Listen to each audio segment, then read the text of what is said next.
দেখুন এগুলো আসলে ওই পোকা, ওই পোকারা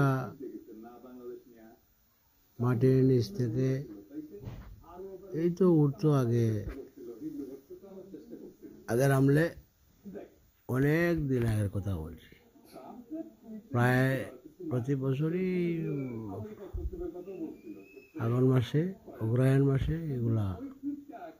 মাটির নিচ থেকে উঠে বিকেলবেলা আবার সন্ধ্যার সময় তাও যেন হারিয়ে যায়, তাদেরকে আর দেখা যায় না, পাওয়া যায় না। রহস্যময় প্রাণী,